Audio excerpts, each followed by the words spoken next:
ஜல்லிக்கட்டுக்கு ஆதரவான போராட்டம் தொடர் போராட்டமாக சேலத்தில் தற்போது 4வது நாளாக நடைபெற்று வந்துட்டு இருக்கு. குறிப்பா இந்த ரயில் மறியல் தொடர்ந்து 3வது நாளாக ரயில் மறியல் போராட்டம் வந்துட்டு இருக்கு. பெங்களூரில் இருந்து காரைக்கால் செல்லக்கூடிய இந்த ரயிலை சிறைப்பிடித்து இங்க இருக்கிற மாணவர்கள் தொடர்ச்சியான போராட்டங்களில் ஈடுபட்டு வந்துட்டு இருக்காங்க. அது மட்டும் இல்லாம சேலம் மாவட்ட ஆட்சியர் அலுவலகம் மூலமாக ஆயிரக்கணக்கானோர் கலந்துகிட்ட மிகப்பெரிய அளவிலான போராட்டங்கள் நடைபெற்று வந்துட்டு இருக்கு. குறிப்பா சேலம் மாவட்டத்தில் பல்வேறு பகுதிகளில் இந்த போராட்டம் தொடர்ச்சியாக நடைபெற்று வந்துட்டு இருக்கு. அது மட்டும் பாத்தீங்கன்னாக்கா சேலம் மாவட்டம் ஆத்தூர், மேட்டூர், அதே போல ஓம்பலூர், எடப்பாடி, சந்திகிரி உள்ளிட்ட பல்வேறு பகுதிகளிலும் ஆங்காங்கே பேருந்து நிலையங்கள் உள்ளிட்ட பல்வேறு பகுதிகளில் ஆயிரக்கணக்கான பொதுமக்கள் தங்களுடைய கோரிக்கைகளை வலியுறுத்தி குறிப்பா மத்திய அரசு தனி சட்டம் கொண்டு வரும், ஜல்லிக்கட்டு நடத்தப்பட வேண்டும் என்பதை வலியுறுத்தி தொடர்ச்சியான ஒரு போராட்டமாகவே மாறியுள்ளது. அதே போல சேலத்தில் நேற்று மட்டுமே 15,000க்கும் மேற்பட்டோர் இந்த ஒரே நேரத்தில் போராட்டத்தில் கலந்துக்கிட்டாங்க. குறிப்பா சேலத்துடைய வரலாற்றிலே இதுவே தற்போது இந்த ரயில் மறியல் முன்பாக அமர்ந்திருக்கிற இந்த இளைஞர்களை நீங்க பார்க்கலாம். அதே போல இந்த மத்திய அரசு தங்களுடைய கோரிக்கைகளை வலியுறுத்தியும் இந்த ரயில் மறியல் ஈடுபட்டு இருக்காங்க.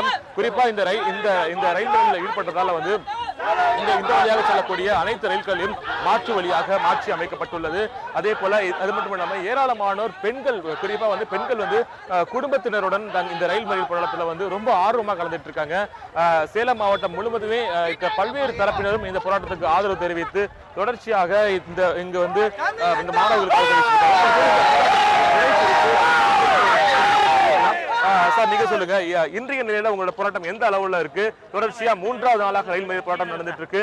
அதே போல 4வது நாள் தொடர் போராட்டம் நடைபெற்று வந்துட்டு இருக்கு. இன்றைய போராட்டம் எப்படி இருக்கு உங்களுக்கு? சார், இன்றைய போராட்டம்னு பாத்தீங்கன்னா சார், போராட்டம் என்று துவங்கியதோ அதே வீரியம் தான் இன்று வரலும் இருக்கிறதே தவிர சற்றும் அந்த வீரியம் குறையவில்லை.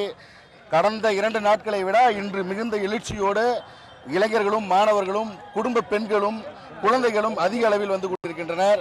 நேற்றும் சரி இன்றும் சரி திருநங்கைகள் தானாக முன்வந்து தொடர்ந்து முழக்கங்களை இட்டு மத்திய மாநில அரசுகளுக்கு எதிராக தமிழர் கலாச்சாரத்தை பண்பாட்டை காக்க வேண்டும், அதை அழிக்க நினைப்பவன் எவனாக இருந்தாலும் நிச்சயமாக நாங்கள் அதற்கு எதிராக நின்று போராடி வெற்றி காண்போம் என்று திருநங்கைகள் தங்களுடைய ஆதரவை தெரிவித்து தொடர் முழக்கங்களை இட்டுக் கொண்டிருக்கின்றனர்.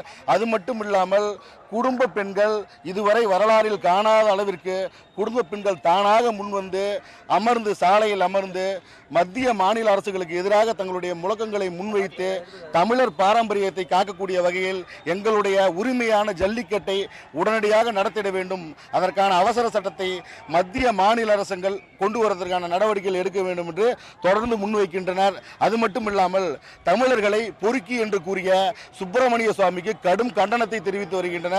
சுப்பிரமணிய சாமி ஒரு பொறுக்கி சாமி எனவும் சுப்பிரமணிய சாமி ஒரு ஆண்மகனாக இருந்தால் எங்களுடைய சேலம் பக்கம் வரட்டும், தமிழர்கள் பொறுக்கிகளா நல்லவர்களா என்பதை காட்ட நாங்கள் தயாராக இருக்கிறோம் என்பது உள்ளிட்ட பல்வேறு தொடர்